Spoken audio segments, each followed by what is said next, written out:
Assalamu alaikum, bonjour.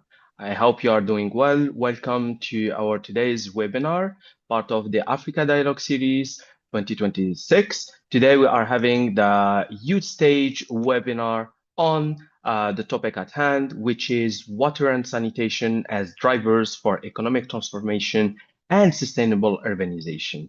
Today, in this youth stage, I'm very humbled and pleased to be joined by youth experts in their fields, and also backed by our organizers of this webinar from the Office of Special Advisor on Africa Affairs, and also colleagues from the African Union Permanent Observation Mission to the United Nations.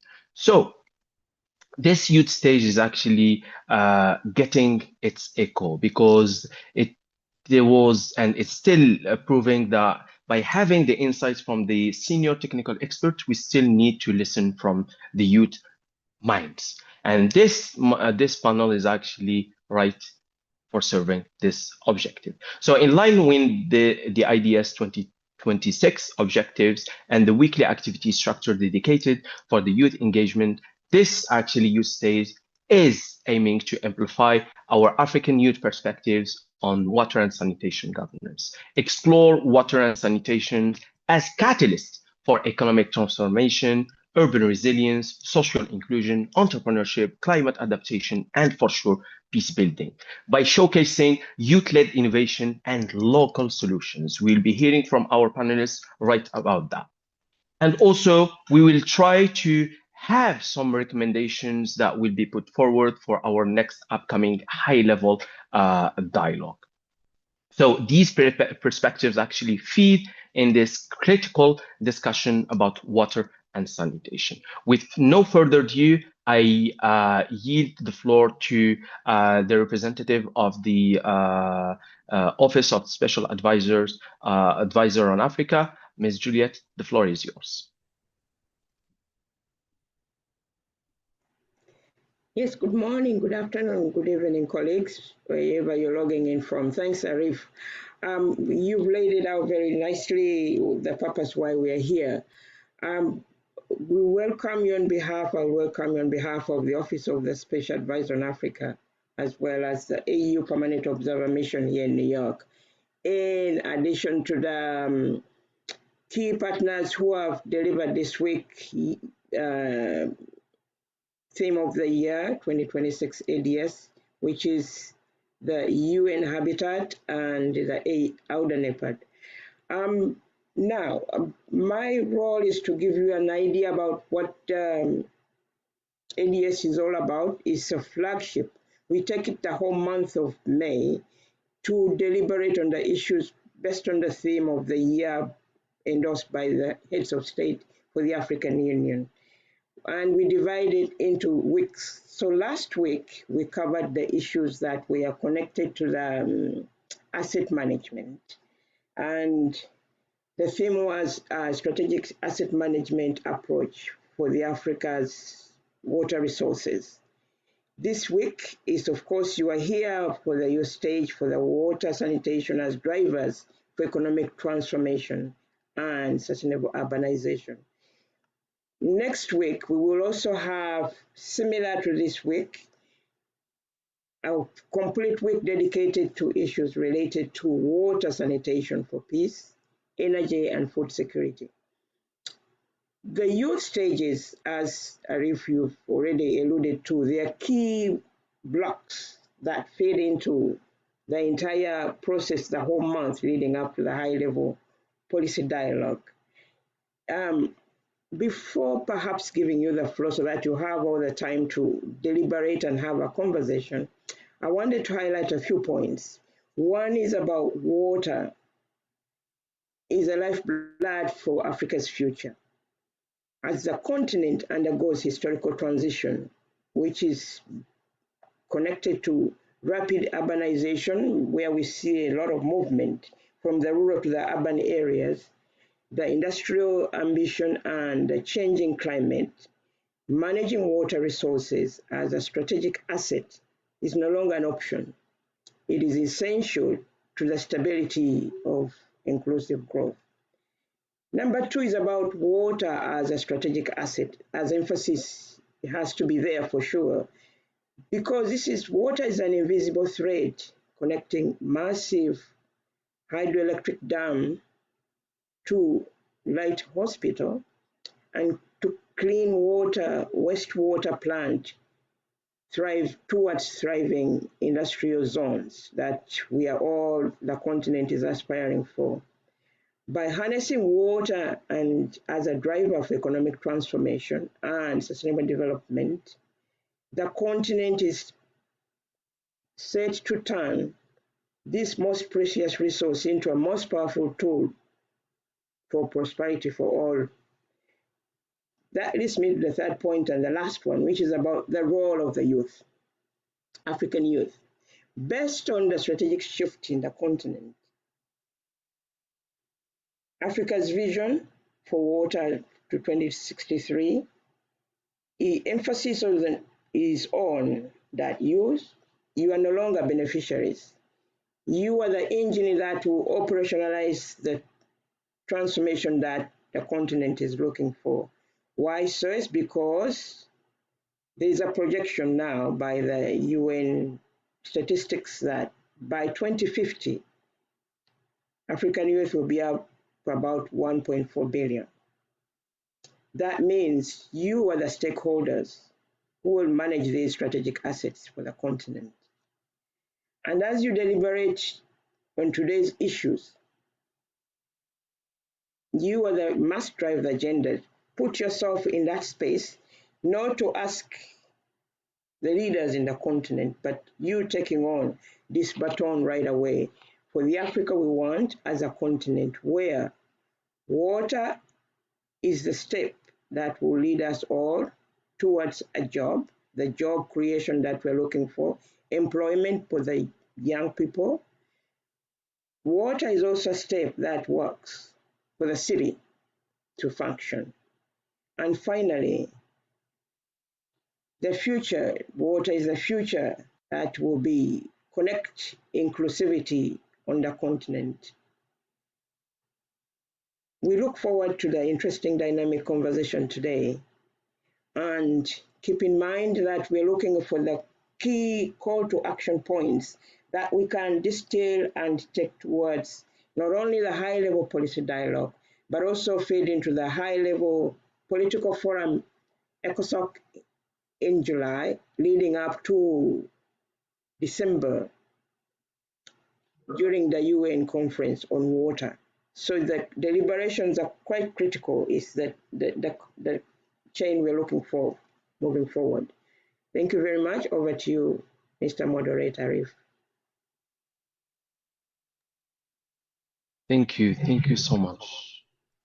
Thank you so much, Ms. Juliet, for this opening speech and for opening this space for us. And as you have one of the captivating word, the youth now as not they are not only perceived as beneficiaries but as co-architects for different thematics, not only peace but also development. So, as you have noticed, the theme is actually water and sanitation is not longer solely a social service issue, and it is becoming a strategic governance, economic, climate, and peace building priority. And we have understood from this key highlights that Africa's urban population is expanding rapidly, and youth are not only beneficiaries. Youth are not only beneficiaries, but co-designers of sustainable urban features. So today's conversation, as we have said, is not only about infrastructure. It's about dignity, economic opportunities, resilience, governance, the future of African cities. Water and sanitation systems are shaping our public health, our social cohesion, productivity, and stability. And our African youth, therefore, must not only participate in this conversation, but also help in leading it. So I'm very pleased that in today's webinar, we will be listening to one of the brilliant African youth minds that we have in this field. I'm very thrilled in this webinar. I'm joined by our dear Ayanda and Miriam and Chufumbu Tid. One, I will be handing the floor to you, our dear youth leaders. Please, just quickly, a brief presentation about you before we delve in our discussion. Ayanda, the floor is yours, please. Thank you so much, Arif. Just a brief introduction. My name is Ayanda Nonjingana. I am from South Africa. I'm an African Union Youth Ambassador and an African Union Youth Volunteer Corps member. Yes, and then, yeah, I think that's all for now, just in the interest of time. Yes. Thank you so much. Thank you so much. That's the youthful spirit that we need. We are starting with energy and time respect. Thank you so much. Miriam, the floor is yours. Hello everyone. I'm Miriam. I'm from Comoros. I'm currently a policy associate at the United Nations Development Program. I work in Sierra Leone, and yeah, I'm really looking forward to speaking with all of you. Thank you so much, Miriam. TD, the floor is yours.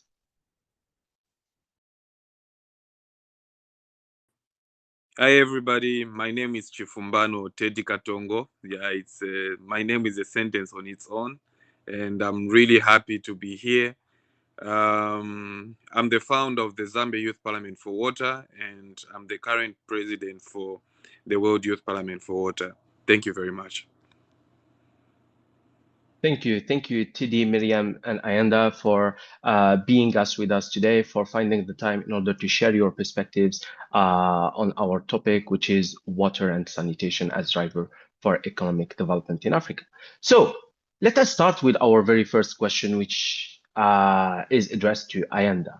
So, given that Africa has the youngest population in the world, how can young professionals, innovators, and entrepreneurs that we meet regularly in different conferences and in our day-to-day life contribute to transforming water and sanitation systems and supporting the modernization of utilities across the continent? Ayanda, the floor is yours. All right. First of all, having reliable water supply. Having reliable water supply and proper sanitation systems is not just a basic need. They are also an essential foundation for economic growth, healthier cities, and long-term sustainable development. Unfortunately, this is not a reality for most of us in Africa. This basic need that we all are supposed to be having, we do not have it, particularly in rural areas in most parts of Africa. As someone who is originally from a rural area, I can attest to this. In my area, we recently had taps built in our area, and they only functioned for 1 year, and after that, they were not functioning. You ask yourself, why is this? And surprising enough, when it's almost time for voting, the taps are magically working. You begin to ask yourself, what is the issue here? Is it an issue of water scarcity? Is it an issue of aging infrastructure or poor management of water infrastructure? But okay, let's leave it there for now. So the African Renaissance that we all wish to see will not, unfortunately, be possible without the involvement of youth. The African continent is confronted by a myriad of problems. And to overcome these problems, we need the intervention of young people to engineer African solutions to African problems. In that way, we can achieve this African renewal that we all sought to see. Africa grapples with water scarcity, affecting over 400 million people, which is driven by water distribution, which I've just mentioned just now, the inequitable access to water, where certain parts have access to water and certain parts don't have access to safe drinking water. And the World Bank study revealed that in sub-Saharan Africa, only 68% of the population had access to basic water services in 2024. However, this number of people with this level of access remains unacceptably low in rural areas, which is at 53% in 2024. So now there are a number of factors that are contributing to this, but we'll get to that.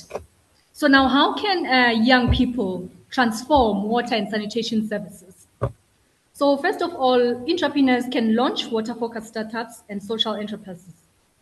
Africa's water challenges create space for mission-driven businesses. Young founders often understand local realities more than important solution providers. This is allowing them to design products that are affordable and currently and culturally operative. And this will benefit the local people in terms of improving their lives economically and socially. And also innovators can develop digital solutions for utilities, because many water utilities across Africa still rely on aging infrastructure and limited real-time data. So young innovators can help digitize operations through smart metering and prepaid water systems, building leak detection systems using sensors and AI.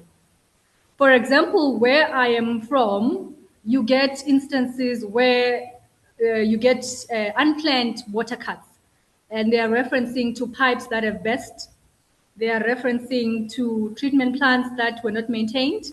And you begin to ask yourself, why are these issues not being predicted? But especially maintenance issues. You ask yourself, why are there no systems to detect these leakages? Because where I stay, you can have a pipe leaking for more than a week, not being attended. And as a result, as a report here, a research study said that in South Africa, 40% of municipal water gets wasted or lost before it even gets to the customer. So you can imagine that the issue that we are facing here in Africa yes, we do have water scarcity, but we are gifted in terms of the natural resource itself.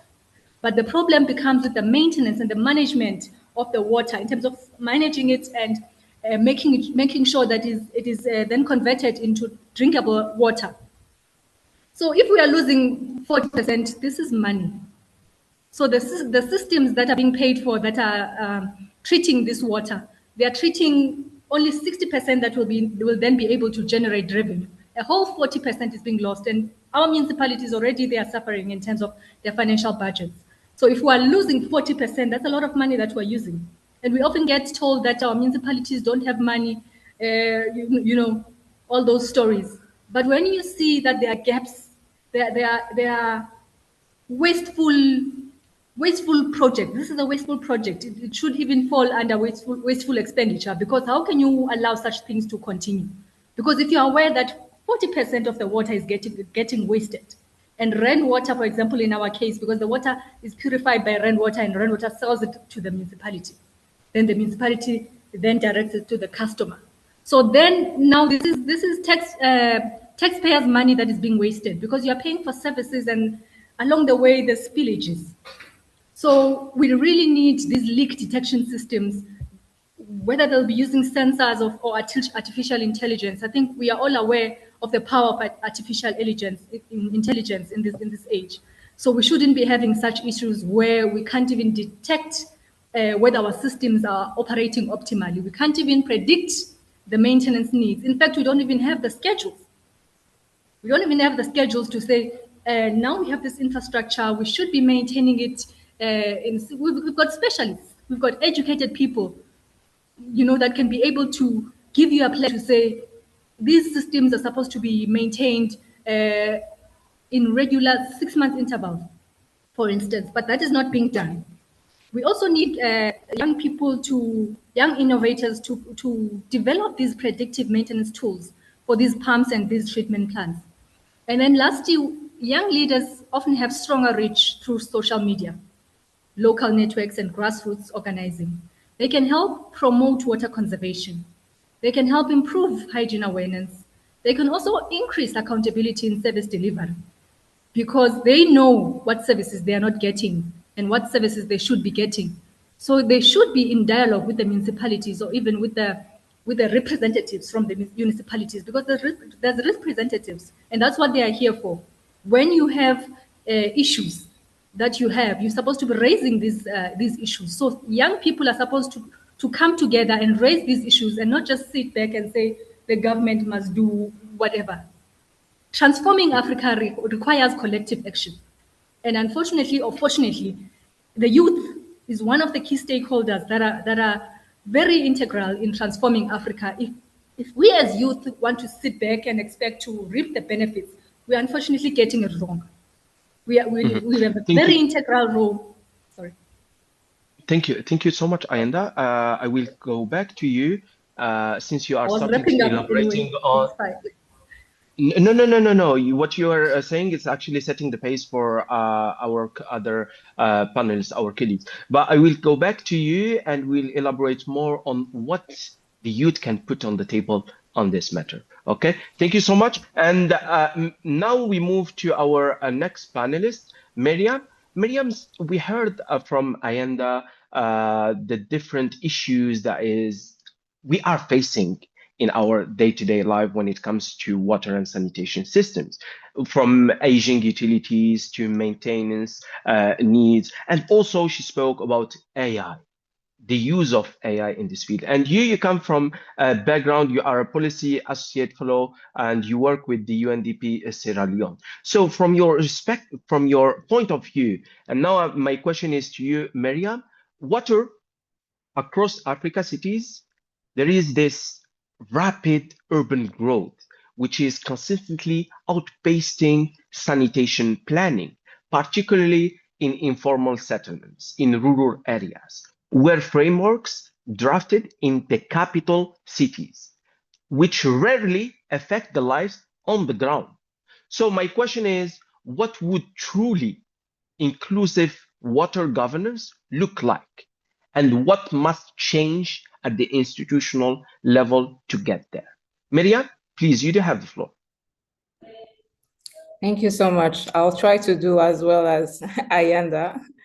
But to answer your question, I think the issue of water governance in African cities, it's linked to a lack of foresight, one in urban land use planning, but also in the lack of comprehensive urban planning. Because I think we often think of water governance problems in Africa as one, where really it really is cross-cutting over multiple areas and causes. That is one thing that I learned working here in Sierra Leone. I think water challenges cannot be treated in isolation. They intersect with broader governance issues such as housing, transportation, public health, environmental management, energy. So I think for this reason alone, we really should try to approach it moving forward as a cross-sectoral lens. In order to really achieve inclusive and sustainable water governance, we really should address what I like to call vital flows. So water flows, energy flows, and mobility and traffic flows, because these systems are really interconnected. But really to go back to your question, one solution that I've learned working across Africa, I worked in Senegal before and other African countries. One solution where informal settlements have emerged will be to create locally managed water supplies. And in these water supplies, we would have the active participation of both residents, but also leaders in the community. What this could look like would be that the central government will be responsible for, let's say, monitoring water quality. And then we would have the residents making sure that the water supply is constantly there, and we could have someone maybe taking any technical issues going on in the neighborhood and things like that. In some of these informal settlements, sanitation systems for toilets could be implemented, as another example, because one, I think it's really is a major national investment.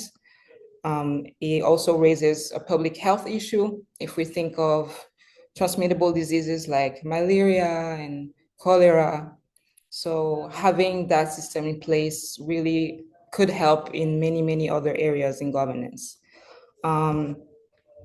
I think ultimately improving water governance in informal urban settlements really requires a combined approach of many things, municipal and community co-management, guaranteed fees for access to safe drinking water, sanitation investment, awareness campaign, making sure that, especially communities in rural areas are trained in hygiene and stuff like that. So I think also what is equally important as someone working in policy on the ground is the continuous review of legislation and policies and making sure that they are that they reflect the current issues, the modernization of land legislation and things. So I think really emphasizing all of these collective issues together will really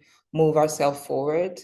When I think of resettlement and water issues in Africa, I think of, for example, in Rwanda, I think it was in Rwanda, in Kigali, they took residents in unsanitary slums and they relocated them to new service areas where they had access to electricity, water, safe roads. But I think if we want to try and implement that across other African cities, we really should make sure that these remain voluntary, negotiated. We need to make sure that communities are okay with it, that they do want to resettle, that they do want these changes, and that also they are accompanied by fair compensation. Because conflict arises, I've seen it firsthand here. Here in Sierra Leone, sometimes if you don't consult with the local communities and really ask them first what they want, it can create conflicts which would really affect the project that you had in mind at first. So yeah, I guess that is the answer to your question. Thank you so much. Thank you, Miriam. But I would really love if you can, before we move to our next speaker, if you can delve more in this best practice, especially you spoke about one of, let's say, it's not a sensitive subject, but it's very important to us and also to international development partners to understand this kind of local realities. Speaking about best practices, and you have mentioned that these kind of let's say solutions needs to be discussed first with the locals. So could you please elaborate more on this?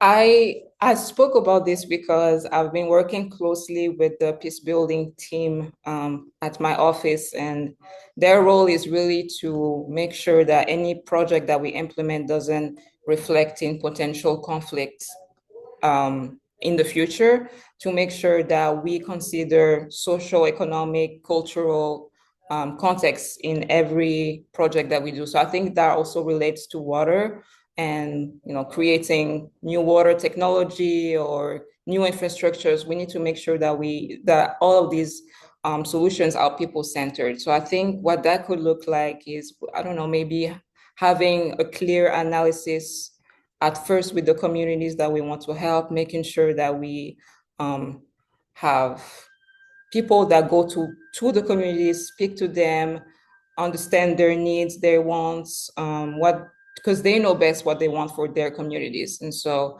making sure that we have this constant analysis throughout the beginning stage of the project, but also when we implement them, and also having regular checks in these communities, making sure that everything is working, because that often lacks in many of the projects that we see across the world. So yes. Thank you so much, Miriam. Indeed. And from your intervention, we do understand that these kind of solutions actually are meant to avoid the upraising of certain conflicts using clear data and analysis. And it's actually, this will help in ensuring the sustainability of the infrastructures that will be built in place. And this also, actually, it will strengthen the social cohesion between all the partners. Thank you so much, Miriam, for your intervention. And now we move to our dear panelist, our brother, Tidi. Tidi, you come from a very, let's say, vibrant background. You are the president of the World Youth Parliament for Water. So my question will be very direct to you, Tidi. So we do have droughts, floods, erratic rainfalls, which are no longer a future risk for some African cities. It is a present one. My direct question to you is, what practical steps can communities take now to build a resilient community? And where do you think young people need to be pushing at the hardest? Where they need to be positioned? TD, the floor is yours, please. Okay, all right. Thank you very much. Yeah, and apologies if you'll be hearing funny sounds. Yeah, already I'm on the ground. We are trying to put on a ball somewhere, and yeah, the network is really, really bad. Yeah, so what I can say is the first thing that we need to understand is African youths, they need to know that they are no longer future leaders, but they are leaders of today. And once we position ourselves in that capacity, then we'll be able to drive actions and drive solutions. Because many times I've been seeing, as young people, we are trying to look for solutions out there. But what we also really need to sink in is that what we are going through, we are the only ones who can express it better. And of which it shows that we are the people who will come up with this solution that we are trying to expect. Now, coming back to Africa, um, a lot of countries in Africa, they depend on hydroelectricity. Already water has been disadvantaged and has been placed at a very disadvantaged phase. And I feel over the past years, we have countries like Zambia, Kenya, Mozambique. We experienced a similar drought, and of which it taught us a lot, especially as young people, where crops were not growing, and we had this hydroelectricity problem that we are still facing even today. Like for now, even though we're having these meetings, it's not even productive sometimes. Somebody told me it's not productive sometimes to invite somebody from Africa because you'll find they'll be having these network issues. It has really affected us in a lot of manner. Yeah, but also one thing that we also need to, bring to core is that youth must work hard also in holding leaders accountable. And the first speaker mentioned a very important thing where leaders only want to be seen or actions only move when there are elections, and of which that is true. These leaders, we are going to meet them in conferences, they're going to commit a lot, and I don't know, maybe it's because they want to lobby for funds. But at the end of the day, once they do that, we follow them to their offices in these countries. They don't pick up calls. No, I'm busy. It's a lot. And I feel we've been playing the same game over and over again and expecting like the same, a different solution. Yeah, like they say, you can't use the same formula and expect a different answer. So I feel we need to change our formula. Can we have accountability committees once we have these meetings who are going to do follow-ups, since we know that these leaders, they're not going to listen to young people? And I think that's one thing that we have come to accept as young people, that they will never listen to us. There are a lot of young people who have come along the way. They've had better solutions, better innovations, but because of certain frustrations, they have lost that edge, they have lost that zeal, that fire to advocate more. So I feel, let us not just end in talking, but let us create these committees that will also help us push for what we advocate for in these meetings, so that we can reach, our specific timeline and goals. Thank you very much. That's all I had. Thank you so much, TD. Well, surprisingly enough, I was just right before this webinar. I'm actually now deployed to do some election observation in Africa. And I was just having a meeting with civil society rep, and they were actually speaking about the same approach, or what you have called the accountability formula. For them, they were speaking about the establishment of a mechanism by this CSO's platform that will actually do the monitoring and the follow-up of all the promises that were delivered during the political campaign of the different candidates. And this actually, their work is more about post-election phase, which actually speaks about what you have formulated or phrase it as the accountability formula. Thank you so much for speaking from the ground today. We really appreciate this devotion. As you have said, yes, today's youth, they are the leaders. They are not expected only to be tomorrow's leader. And today's youth, what is required from them is hard work, and hard work, because hard work always pays off. Thank you so much, TD, for recalling our motto in this life. Thank you so much. So now, as I promised, I go back to our dear Ayanda, where we are going to speak more about practical recommendations, right? Ayanda, so we were speaking about the accountability, the follow-up, the monitoring mechanism, and so on. So my question for you is, if African governments and their partners are committed to one bold action over the next decade to ensure water and sanitation systems genuinely serves Africa's growing young urban population. And here I'm recalling one of the frameworks of the African Union, which is the Agenda 2063. So for you, what would you put on the table? The floor is yours, Ayanda. All right. Thank you, Arif. Thank you. So what I'll put on the table is as follows.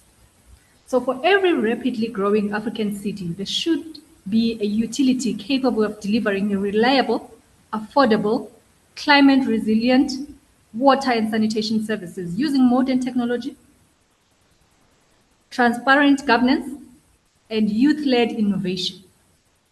So that single commitment would combine infrastructure, governance, financing, skills, and technology into one transformation agenda. So what would this commitment look like? It would entail 3 actions. The first one being to treat water utilities as strategic national infrastructure. That is the first one. The second one would be to launch a massive urban water infrastructure upgrade, because many of our water infrastructure in Africa as a whole, it needs a lot of work. Most of it is aging, and most of them are poorly managed. So we need a serious upgrade there.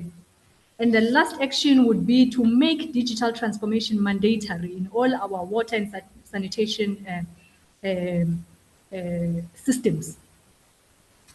So the first one being the treat water utilities as strategic national infrastructure.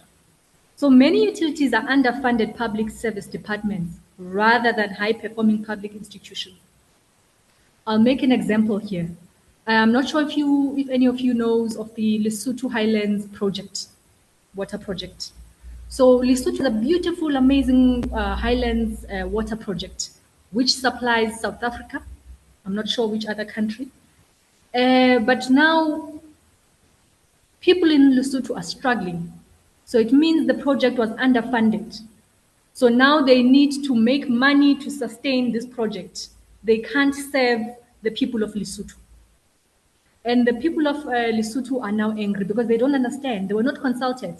That's why one of my colleagues here, Miriam, she mentioned this thing of consultation. It's very important to consult the people, to tell them exactly what you intend to do and get their views on whether they are happy with what you are trying to do. Let them have their voices heard and reach an understanding on what is going to be done. Because the situation in Lesotho, it seems like the government did not consult the community.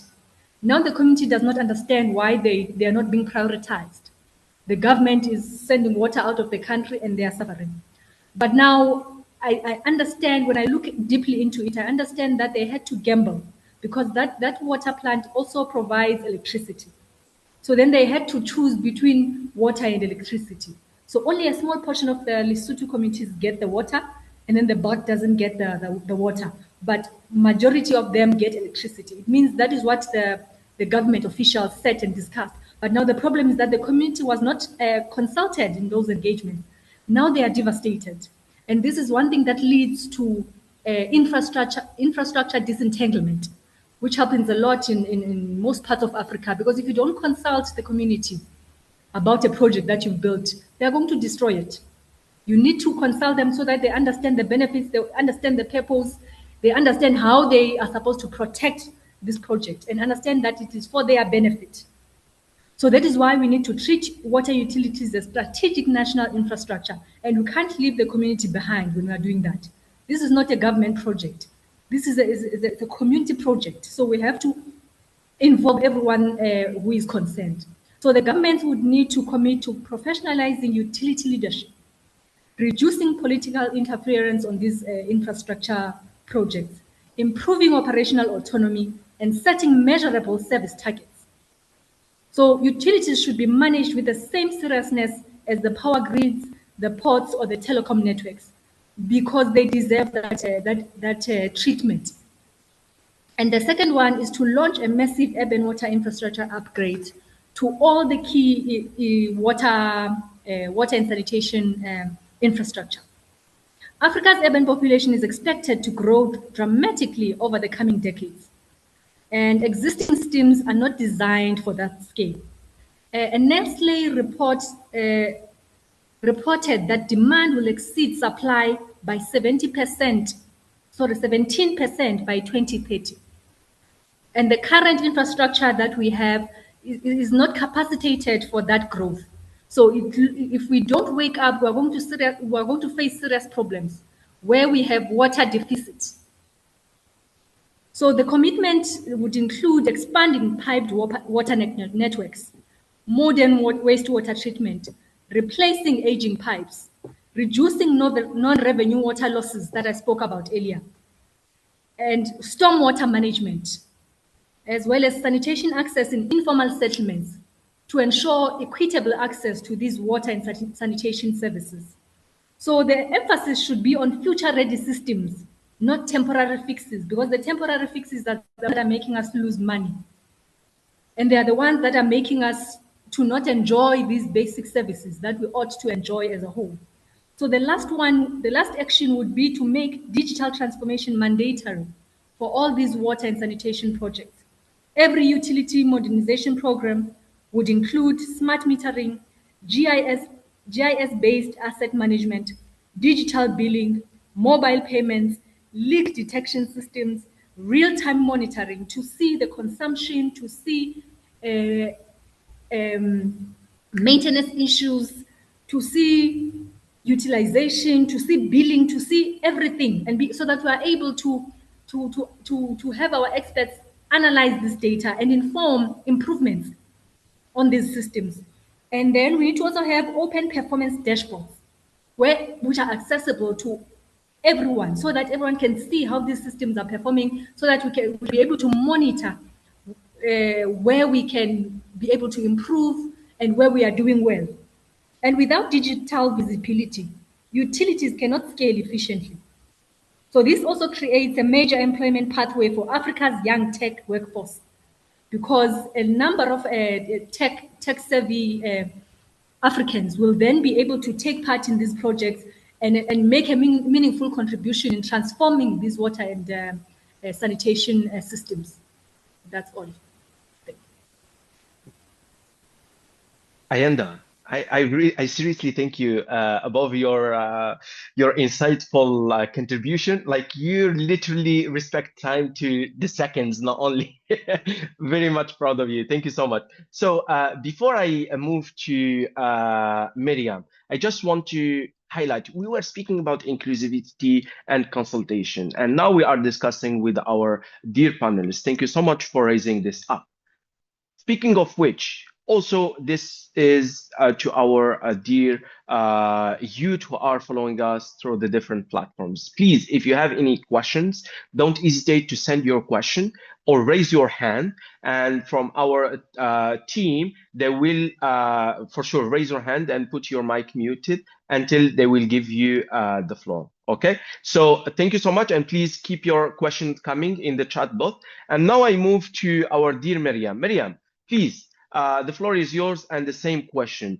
If you have this kind of ability in order to put on the table one question, what would one solution on the table, what it would be, please? The floor is yours. So I think, as I mentioned before, I think my one solution would be to really have this cross-cutting approach when it comes to water management for economic development.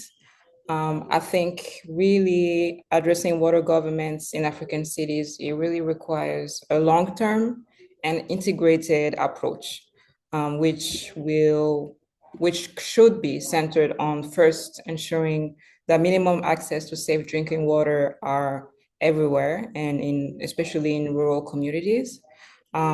They should also promote co-management between the residents, rural people, indigenous people, young people, but also senior people, like any senior leaders in those communities. So having this co-management between people that are benefiting from these things and those who are governing the solutions. Also, I think strengthening sanitation, making sure that communities have access to training and education and public awareness, but also linking infrastructure and improvements and also social protection measures. So I didn't speak about this earlier, but I think having integrated social protection measures in these solutions will be really transformative. So for example, we could have a housing model proposed to residents of informal settlements.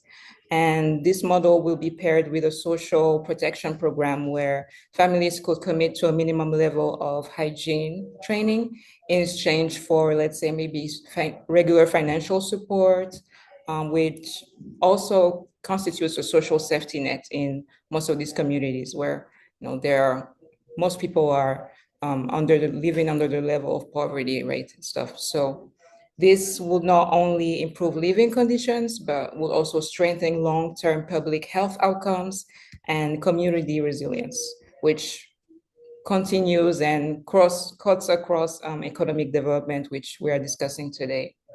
I think also what is really important will be to plan proactively for future urban growth, because we are in a world where things are constantly changing. So we should be proactive and taking into account the future in our planning. And also, like I mentioned in the past, constantly reviewing legislation and policies and making sure that communities are heard and that communities and young people are at the table when these discussions are happening. So yeah, I think it's really a combination of all of these things. I don't think one thing can help. I think having a combination of all these cut-crossing issues could really improve. Thank you, Miriam. So we were speaking about consultation in order to avoid this kind of conflicts while elaborating or developing some solutions that are adequate to local realities. And we are speaking about some capacity buildings, which are very required in this field. And I'm trying from our discussions, we are noticing that there is kind of a pattern at the continental level. What is happening in an area, it's totally affecting another area. So it's happening in a region, it's for sure having its impact in the other region. And here I'm going to go to our next panelist, our dear Teddy. But before handing over the floor to Teddy, I just wanted to highlight one of the products of this year IDS Africa Dialogue series is that we have actually the very first prepared, let's say, a policy paper that is available online. You go to the UN website through the OZA portal, and actually there is a policy paper which the theme is on a strategic asset management approach to Africa's water resources, which, as I have said it is available online. And also the second one, which is jointly prepared by the African Union Commission, the UDANEPA, the UN Habitat, and OZA on today's theme, which is water and sanitation as drivers for economic transformation and sustainable urbanization. These resources are very much strategic to this today's discussion. So I go back to our dear TD, and my question is as follow. So from the previous discussion with both Ayanda and Miriam, we have understood how this team is very critical and it is very strategic, not only to today's governance system, but also to the future of Africa. But speaking of water and sanitation are often perceived primarily as a social services. So how can urban water systems be repositioned as a strategic asset that supports economic transformation and industrial development and for sure urban productivity? TD, the floor is yours, please. Yeah, all right. Thank you very much once more. Yeah, so what I can say is that, in Africa, I think the first thing that we must do is to change perception, because I feel we need to stop viewing water and sanitation only as, basic services. Yeah, but we also need to understand that water is a foundation of economic growth. It's also a foundation of public health. It supports, in it holds like most key important pillars of every economy in Africa. When you talk about the energy sector, you bring in the agriculture sector, uh, tourism itself. Most of the best tourism sites, they are like, waterfalls. And Africa also holds one of the seven wonders of the world, which is also the Victoria Falls. Yeah, so you can see that without reliable water systems, even cities themselves, they cannot grow properly. And also, one problem that we also must put across in Africa is that when it comes to problems, we are more reactive. We always want to react. We never want to prepare, and I don't know why. Yeah, we always want to see a problem coming, and that's when we are going to come in and react to it. And for instance, I'll take it like in my country here, cholera has become ceremonial. It's like Christmas. Every year you have to expect it. But what are they doing about it? And it's not only this problem, but there are also similar problems that happen in different countries. As you know, the World Youth Parliament for Water has the African Youth Parliament for Water, and they have like over 42 chapters within Africa. And we find similar challenges. We want a problem to occur and we want to react to it. Can we prepare in advance? And I feel we need to unite as Africa, because now it's good that we have a lot of vibrant young people. We can ride on that, and it will help us also to tap in a lot of people who are talented, making various innovations, and see how they can help, solve our calamities. Yeah, then when it comes to industry, you find some industries in Africa, they don't have access to clean and reliable water. And oftenly, some you find they go through the process where production just shuts down. And they say when communities lack sanitation, the health problems definitely they increase. And this is why you find there's also a massive shift in urban areas, because people are now looking for better health, better life. And if we are seeing that shift, I mean, we really need to, to be ready for that, because people on and on, they're becoming very knowledgeable, and everyone, like I've said, they're trying to get a better life. So in that quest, you find urban areas are very congested, and the most common problem that urban areas have as well is they don't have good drainage systems, and there's poor dumping, especially if you go deep in deep cities in Africa. Most of them you find, yeah, there's poor waste management there. Yeah, so on that one, I feel we also need to, improve.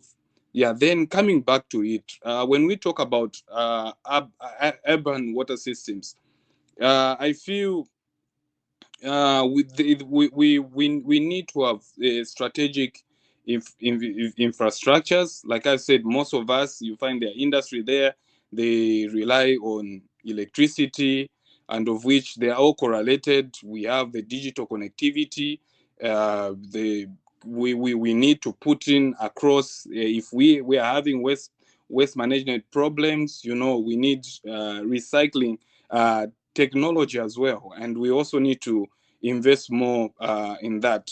Yeah, so on my side, the call to action should be, water systems. I feel they should be integrated into economic and industrial planning, and yeah, this is important.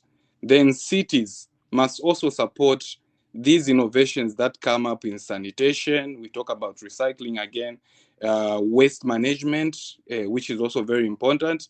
Then the other thing is we need also to invest in networking. We can get a lot of development partners, the investors, and of course, with clear channels of accountability, and also people holding up to their responsibilities. Yeah, because I feel like now, when it comes to leadership, there's a lot of blaming factors. This one is trying to blame this one, and of which, like I've said before, we'll only be moving in circles.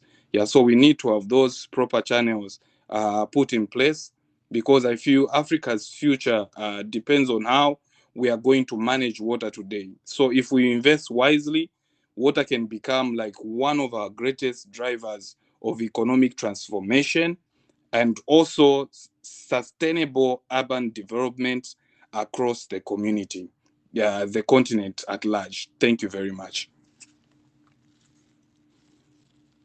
Thank you so much, TD. Thank you for bringing this up. So, as we are running through our webinar, but before going to the next phase of our webinar, which is question and answers, I would like to, this is one of the way of our today's youth that we try to interact a lot, but also to lean from our elders and from the experts that we have in the room. So in today's room, we do have also one of our brilliant experts, both Juliet, John Paul, and Utku. So if you may, John Paul, I really want you, I want to get your insights, especially speaking about how from the policy corridors and working at the worldwide organizations such as the UN, you tackle this theme, how you are actually moving or let's say encouraging the member states or the different partners in order to mobilize them to negotiate and discuss in order to put some, let's say, preambulatory or operative clauses, if I may say, in order to draft some concrete, adequate solutions. And as you have noticed, John Paul, our youth, they were speaking about being consulted, being inclusive, being very adaptive and innovative in using today's digital tools. John Paul, if you'd be kind and give us your insights on the matter. Of course, and it's thank you so much, first of all. Thank you so much, first of all, to everyone for the illuminating discussion, which I think has been fantastic, particularly when we hear some examples, but also on the role that we would like young people to play in this process. Let me make a brief intervention based on the work that we are doing at the Office of the Special Advisor on Africa. We are advocating for what we are calling a strategic asset management approach to Africa's resources. So a lot of our work over the last 6 months, and we're continuing for this year, will be around supporting African countries to deploy this strategic asset management approach to all of Africa's resources, not only water, but all of them, and to look at it in a holistic way. Now, what this means is that we have to understand, firstly, some of the weaknesses of our existing systems. The majority of resources remain extractive more fundamentally. And it was interesting to hear the example of how in Lesotho, having to choose between energy and water. And this is usually because we are too often looking at the immediate need of generating some form of economic return, without looking at the enablers. So if we're thinking of water as enabling infrastructure or a strategic infrastructure, it is an enabler of productivity. Over 75% of jobs on the continent depend in some form on access to water.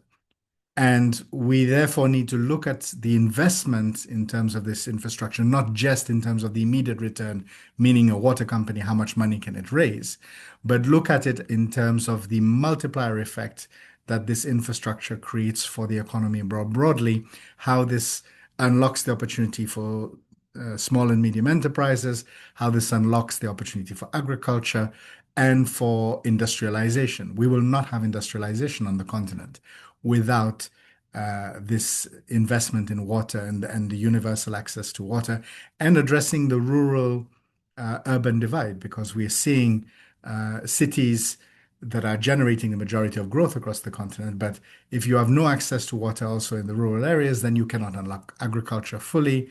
And so therefore, taking the strategic asset management approach, it means underlining how water alongside food systems, alongside energy, will unlock many other factors.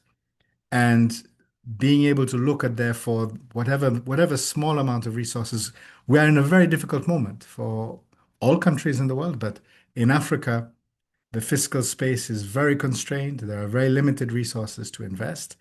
But in those limited resources that we have, by investing them strategically, we get a much stronger return on investment, not just in terms of the actual direct returns from that sector, but in terms of the multiplier effects that this creates. So that would be the first angle that I would underline is we need this strategic asset management approach to unlock and multiply the opportunities. Secondly, I think the role of technological tools, which have been mentioned by a few of the speakers already, and I would link this in particular to data, because data is now much more available than it was before. There are still gaps, but not as much as we might think. And artificial intelligence tools can help us actually aggregate this data more effectively, but also democratize this data, because also in the past, data is controlled and often for the purposes of framing a narrative. In an environment where data becomes much more available and is a key tool for accountability, by ensuring that data is then used for benchmarking. So, for example, if we are looking at the question around water access, or if we're looking at water for industrialization, the key is to determine what are the benchmarks that allow us to see the progress happening. Because it's true that some of these investments don't happen in 1 year or even in 2 years, they happen over a period of time and beyond successive governments.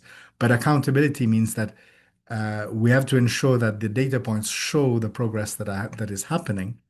And I think in particular, young people will be at the forefront of this. And now we are in a very difficult economic moment. We're in a very difficult democratic moment because there is a profound mistrust across the continent in the institutions of state. Now, what I would call the hope that I see is that actually in all countries, young people in particular are not accepting this. They are asking for accountability. They are insisting on it. Now, this is not always translating easily in some countries. In many countries, this translates into public demonstrations. But at the end of the day, this is for me a source of hope, because it shows that young people are insistent that it is these questions that show us how well we are achieving in terms of sustainable development that will determine success, and that we will use these to try and hold governments accountable. It's not necessarily going to be an easy process, but I think what we will see as these tools become more widely used, technological tools, that pressure for accountability will bring about a certain amount of change. And finally, if I'm going to link this with the UN processes, the UN and multilateralism in general can also seem like it can seem like a very difficult moment. But on the other hand, the opportunity for consensus, even though difficult, means that where there is determination to move ahead, there is a significant scope for progress. And I'll take the example of the work that the African Union is doing with the United Nations, where, for example, there is in 2025 the adoption of a domestic resource mobilization strategy, which underlines that we need to break the dependency relationship between African countries and development partners and look at the ways in which we will mobilize the resources domestically for investment in this intergenerational infrastructure such as water. Sorry, I know I've been a little bit long, but the discussion has stimulated some thinking on my side. So thank you so much for giving me the chance to share these ideas. Thank you. Thank you so much, John Paul, for this insightful expertise sharing, which is very, very useful to all of us. And actually, we are very respectful to time.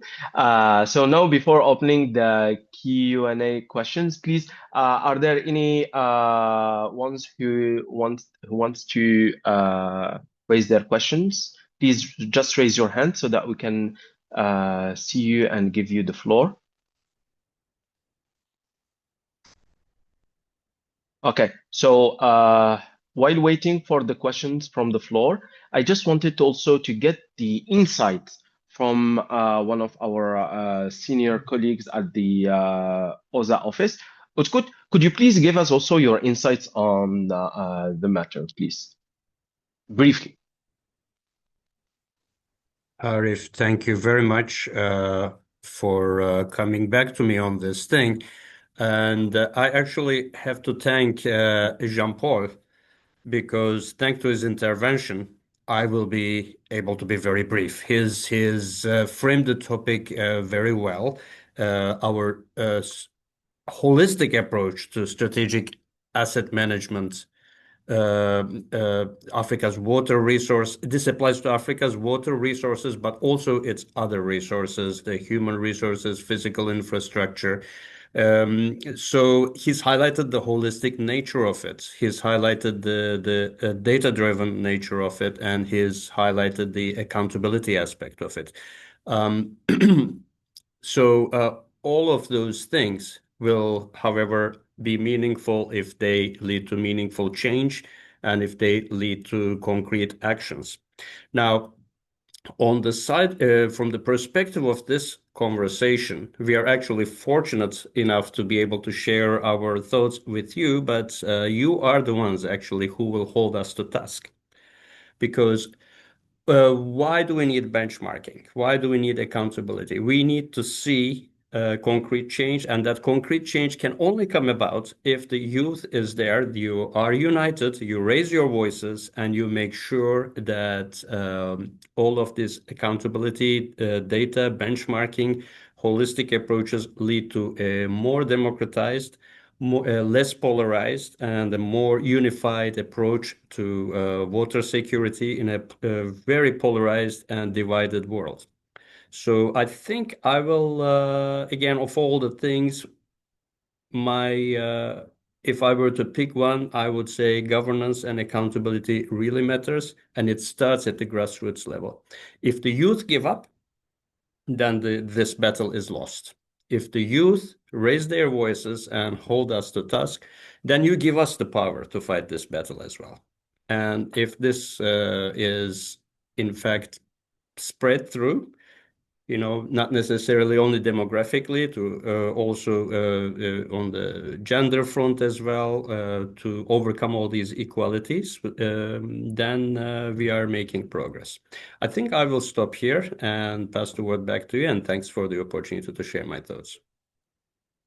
Thank you. Thank you so much, Utkut. So now this is very insightful, and it's actually setting the pace for the Q&A. So please, do we have any questions or insights or inputs from the floor, from the participants? I can see some of the participants that I'm very familiar with from different youthful engagements. Please don't be shy. We are here all to discuss, reflect, and learn from each other. So, do we have anyone who wants to take the floor from the audience, please? Just raise your hand so that we can see you and give you the floor. Otherwise, I will be starting doing like at the university. I will start naming one by one, and I will give you the floor. Huh? Okay, I can see the very first hand. Amina. Amina, please, you do have the floor. Go ahead. Thank you so much for this opportunity. My name is Amina Chizi from Kenya. I hope you can hear me. I'm a recent graduate from the Pan-African University of Water and Energy Sciences in Algeria. So I just have a comment to make. As we speak on capacity building and accountability, from what I have observed among the youth around me, I will come to say that those who are within the water sector specifically for this matter are more prone to try and come up with solutions, but then we also need to encourage our peers who are not in the water sector or are not very knowledgeable with the issues of water today, because I come to find that unless it directly inconveniences their day-to-day life, then they will not take part or sorry, they will not be readily able or want to participate in coming up with solutions. But it not only affects us, it affects us as a whole, all the youth, all the residents of the country, everyone who's involved. So we would also have to come up with ways in capacity building to voice and to share what is happening, what the issue is, so that they can also be able to participate in the solutions. And when it comes to accountability, it is a major I would say point of break, because we find that as we go out into the world, we try give our solutions to our representatives within the country, within our counties. But there are so many blockades, especially for the youth today, such that they know that we can be innovators. They know that we are able to come up with solutions, but they do not want, because they have another agenda. I have a background in engineering and I graduated with policy. We find that those who are in the policy are looking for solutions that they may coin to be long term, but are more engraved or more linked, sorry, to the electoral cycles. So we find that the solution will be linked to, for example, a 5-year term of electoral cycle. And by the end of that term, we have to go back and start again. So that is my standpoint, and that is what I wanted to share today. Thank you. Thank you, Amina. So you are from Paus, huh? The one in Tlemcen, right? Yes. Great, because we have extended an invitation to Paus right before this webinar to the Dean, Professor Zarga. So in which Yes. year you are? I was in 10th cohort. I just Oh, the recently 10th cohort. graduated in March. Yes. On the 13th of March, I guess, huh? Of March. Yes. Yes, because we were expected to be there. So thank you a lot for being with us today. And I really commend the intellectual levels, the cohorts from the past. They actually express in different occasions that we meet. So literally, thank you, and thanks to your colleagues for the incredible work that you are doing. And please, if you need any kind of support at the pause or even elsewhere, don't hesitate to reach out. Okay. Thank you so much. All right. Thank you so much, Amina. Do we have any other interventions, contributions from the floor, from the audience? Otherwise, as I said, I will start pointing. Huh?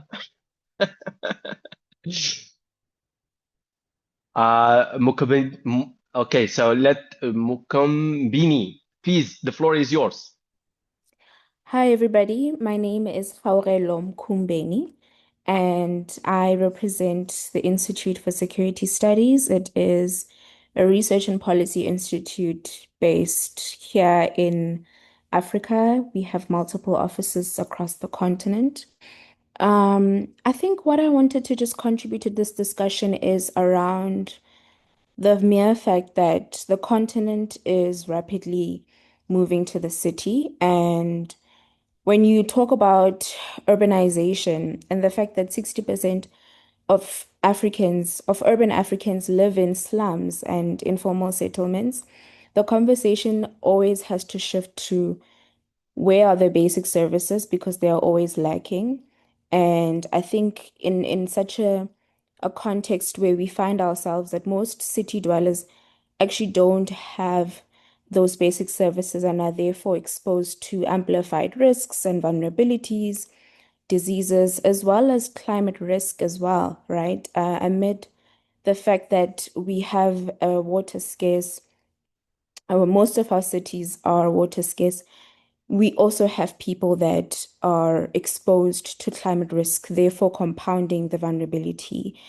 And a point that I just wanted to add was amid these rapid in expansion risks, the thing that we need to start thinking about is the fact that we don't really think about water as a key resource for economic development, especially in cities. And I want to encourage everybody that is in the room to treat water as as part of economic infrastructure, the way that we think about energy, the way that we think about transport, and this kind of thinking should help us move into treating the water vision for 2063 as something that is more urgent, but also meaning that when we think about water in that way, we prioritize the shifts that are needed in terms of policy, but also, again, financing systems that are resilient for water beyond just infrastructure. So that was just my point. Thanks, everybody. Thank you a lot for bringing this up, and thanks for the incredible work also is being done by ISS. And speaking of which, I before I invite the next let's say commenter from the floor, I just want to highlight that as part of the celebration of the Africa Dialogue series, we do have these sub teams. We do have the sub team number 1, which already finished, and now we are in the sub team number 2, and which will last until the 15th.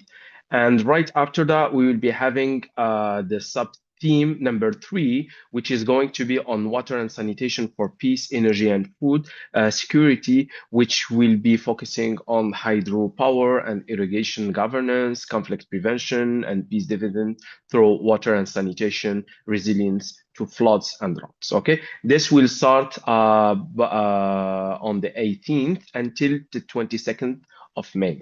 Just to recall you, please follow the page of the UN or on the UN OSA portal. So please, I call to the floor Firi, if you kindly want to share with us your insights and inputs.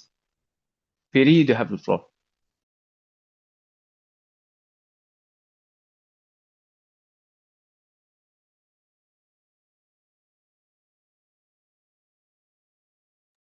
Bomboso Firi.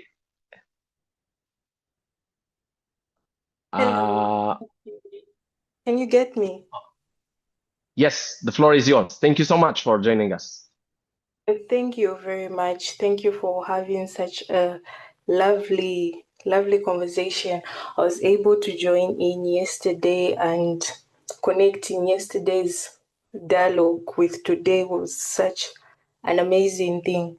So the issue, as we have stated, is not urbanization, but the issue is that we are unable to connect urbanization with water, because we know to say where there's water, that's where the businesses are, that's where the economy is, that's where the money is. When you have water, that's where the people go for industries, tourism, and there's job creation, when there's innovation. Here in Zambia, there's a program that they call Waste to Wealth, and it's teaching young people how to change, how to see trash in a different way, to say you can make different things from the trash that you have, be it solid waste or any type of waste. And this is the way we are supposed to think of water. Think of it in a different economic way, in a business type of way, in an investment type of way, and instead of it being a basic need, but it being both investment return and also a basic need for us. We should also know to say when there's water, there's less diseases and there's a high productivity for each and everything. Thank you very much.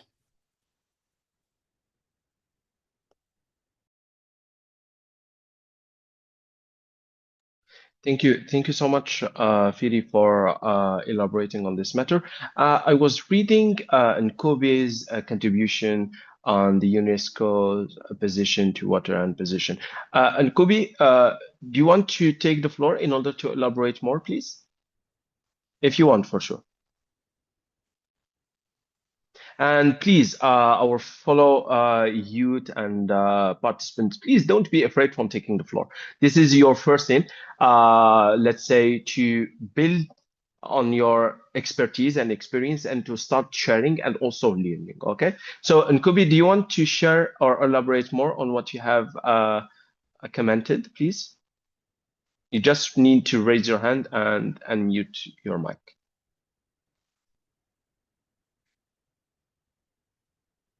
Okay, seeing none. Do we have any other contribution from the floor, from the audience, please?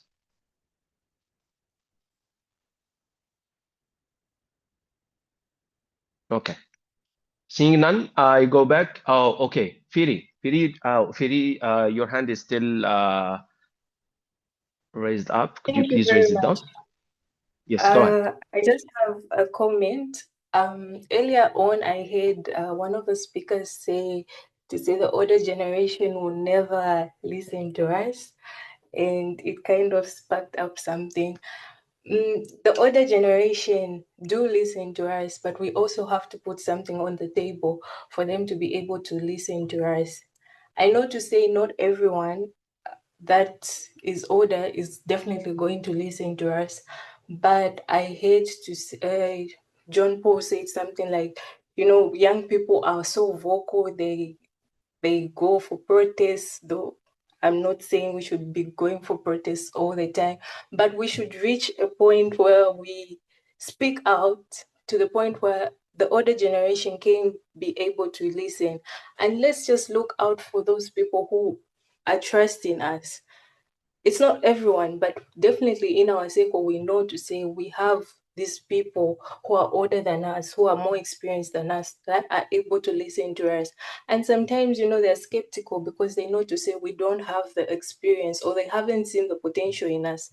But once we show them to say we as the youths were able to do far more exceedingly better than maybe we might not be better than them, but we're doing, great things, they will definitely trust us and, put us in the forefront and push the agenda with us. We can collaborate with those who are trusting us.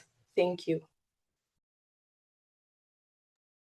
Thank you. Thank you so much, Fidi, for elaborating more on this point.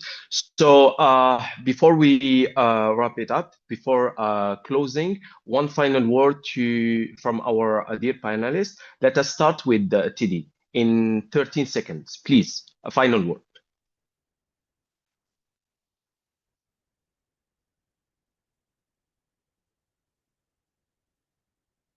TD? Okay, Ayanda? Sorry. Go ahead, TD, go ahead. Yeah, so for me is the message to my fellow youths is we shouldn't wait to be caught on the table. We can create our own table. Yeah, and I feel if we have that mentality of always looking up to, we'll never achieve anything. Because already we are in between. There's another generation looking up to us. Then if we are also looking up to another generation, then it means we'll still create the gap that we are having with the generation that is ahead of us. We can create our own table, and where we are lacking, let us not be ashamed. Let us reach out to have more knowledge, more experiences. Like the previous speaker said, the one who was contributing, we can always reach out to, to grab in more knowledge to the generation that is ahead of us. Yeah, so for me, that's it. Thank you. Thank you so much, Atili. Miriam, the floor is yours, please.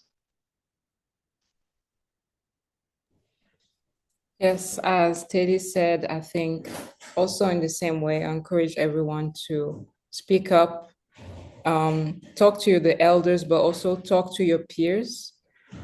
You can create meaningful conversations. You can create impact with people your age and not just people that are older than you.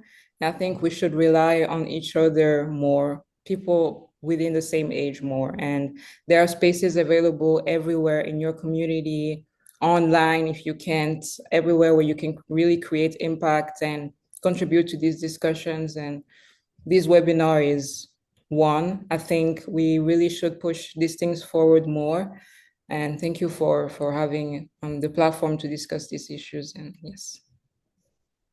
Thank you. Thank you so much, Miriam. Ayanda, the floor is yours, please. All right, here's my call to action. The transformation of Africa requires collective action from all stakeholders.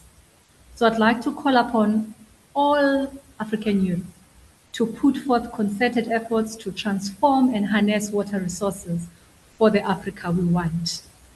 The peaceful, united, and prosperous Africa that we all want. So the realization of Agenda 2063 is incumbent upon all of us. We all need to contribute. We all need to have input to so that this Agenda 2063 can be realized. I thank you.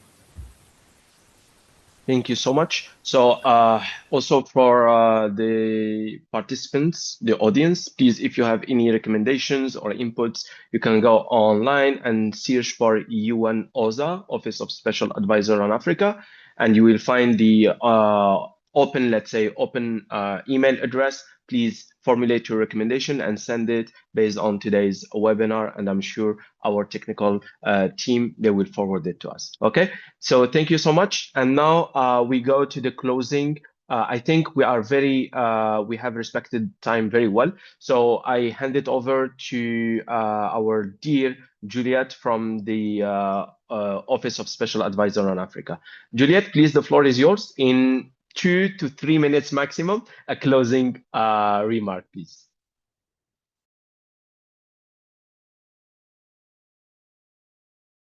You are not audible. Juliet, could you please unmute your mic?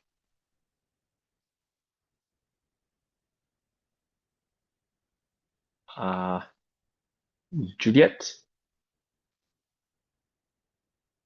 Can our OSA team could guide me through this? Oh, okay, she's back. Okay, so to wrap it up beforehand. Okay, Juliet, are you here? Okay, she's coming. She's going. We cannot hear you. Could you please unmute your mic?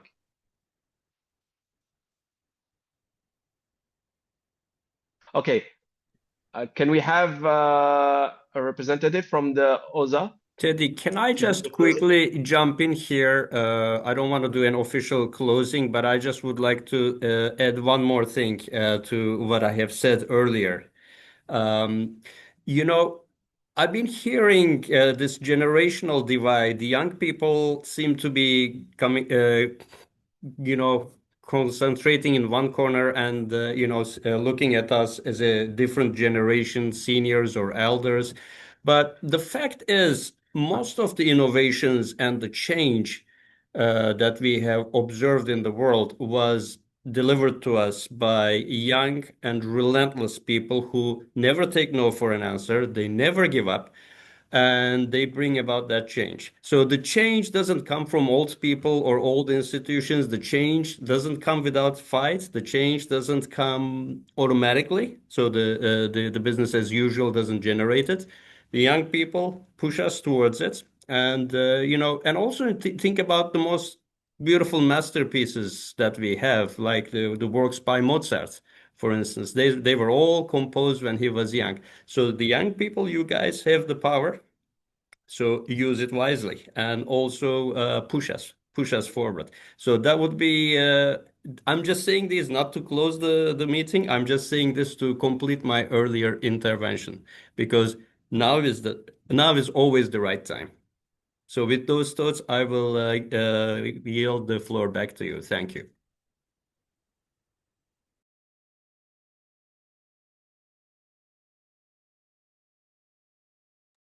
And right now, you're not audible. Thank you so much, Utku, for your wise word. It's really resonate with our approach. Juliet, can you please come in to do the closing? Or I think we are okay. Do we need to have an official? Yes, I think you can go ahead. Since time is, you okay. can go ahead, please. Thank you so much. Thank you so much. Thank you so much. Thank you. I'm trying to be respectful to the protocol and trying to be, let's say, for us, it's in my day-to-day interaction with the youth and with the head of states, instead of using the word of change, I use evolution, development. And the politicians, they most of the time now I have a session with some, let's say, the election management body, and we try to be very, very particular about our wording is that we are here, as you have said, in order to bring new best practices. We are learning from different nations. And today's webinar was literally within that scope. Thank you so much to everyone who contributed to this discussion. Thank you, our dear panelists. Thanks to the organizers from the OZA and OPOM, the African Union Observation Mission to the UN. Thanks to all the audience for your participation and inputs. I thank you a lot for being with us. And this discussion doesn't end here. The discussion still continue through our social platforms. Please keep it going. Thank you so much. With no further ado, I close this webinar. شكرا جزيلا and salam alaikum.